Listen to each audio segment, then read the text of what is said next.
Episode 2 of Alien Earth begins with Joe, Siberian and Rashidi heading deeper into the ship. They come across a medbay with evidence of crew members dying from suffocation. There's further evidence of chest bursters too, and while Siberian is quick to move them along, Joe knows this is bad news. Specifically because it means the foreign bodies they were infected with means the possibility of aliens. The group press ahead all the same though, descending the stairwells until a xenomorph attacks. Joe manages to evade the xenomorph, scrambling for an elevator where he hides out, but in the process he ends up separated from Rashidi and Siberian. This couldn't have come at a worse time, as Joe, a day earlier, actually wanted to quit his job. Flashbacks flesh out more of this as Wendy watches her brother and somehow manages to rewrite the code on the bot he's speaking to, given she's watching him while Kavalier and the others are watching her, but it's not explained how she managed to do this, and unfortunately this hack doesn't stick. Joe's request to leave is also denied. On Neverland, Dame Sylvia listens to the different children give testimonies about their dreams and desires for the future on her computer. She sees their achievements as ending death, and now she wants to make things better and improve their quality of life. Kavalier though has a different way of thinking. His whole motivation here has been to talk to somebody smarter than he is and, specifically, armed with wisdom. Kavalier wants to debate with someone that will blow his mind, and he's hoping that Wendy will scratch that itch. Now Wendy and the Lost Boys touch down and most of the group head aboard and investigate the ship. Smee and the others find that horrific space bug from episode 1 in the lab, along with a strange eyeball with tentacles. This is species 64 and it's not particularly pleasant. They manage to capture it under a metal container, but it's definitely touch and go for a while. Elsewhere, Wendy and Slightly, another child synth, go on ahead to extract Joe. All the while, Wendy keeps hearing a strange buzzing sound in her ears. Now Yutani CEO speaks to Kavalier in the midst of this and wants to bring in a team to extract their specimen. Predictably, Kavalier is not budging and he plays hardball, deciding to get their lawyers involved. He wants what's on the ship for himself, and he watches the simps intently as they explore. Joe eventually finds himself right in the middle of a xenomorph massacre as it follows our titular character out the elevator into a big party with a bunch of rich people. The xenomorph obliterates everybody, and Joe is the only survivor. Thankfully, his plot armor prevents the xenomorph from killing him outright.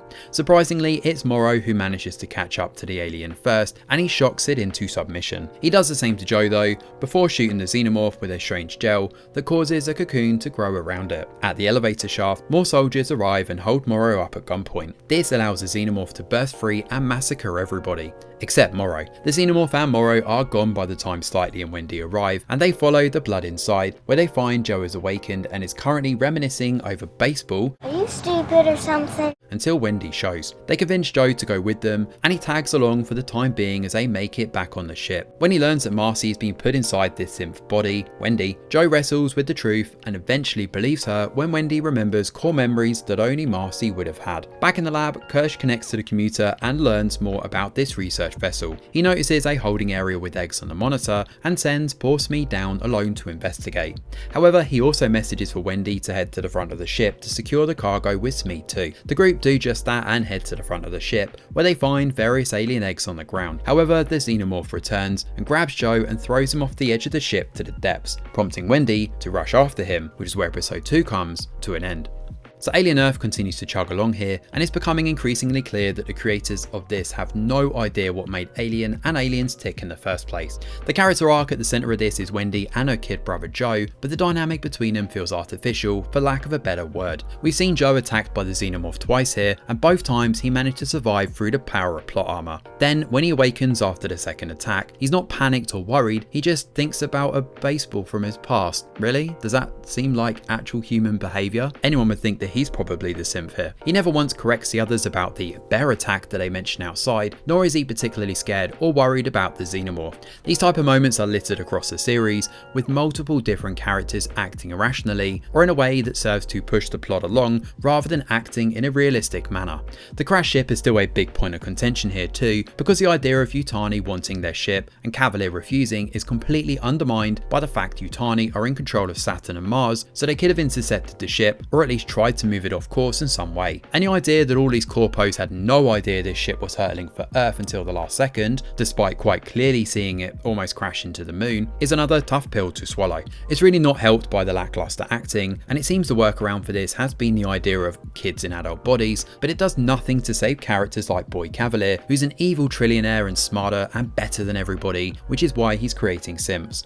Everything here is very surface level and relies a lot on callbacks and visual cues from the past to to try and instill a sense of familiarity. Hopefully the episodes ahead can improve on this, but based on the writing of these first 2 episodes, it seems Disney has no idea how to handle this franchise, which isn't a great sign going forward. Thanks for watching, and do let us know your thoughts in the comments below.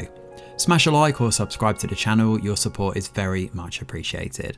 I'm Greg Wheeler, and from all of us over here at The Review Geek, we'll see you on the next video.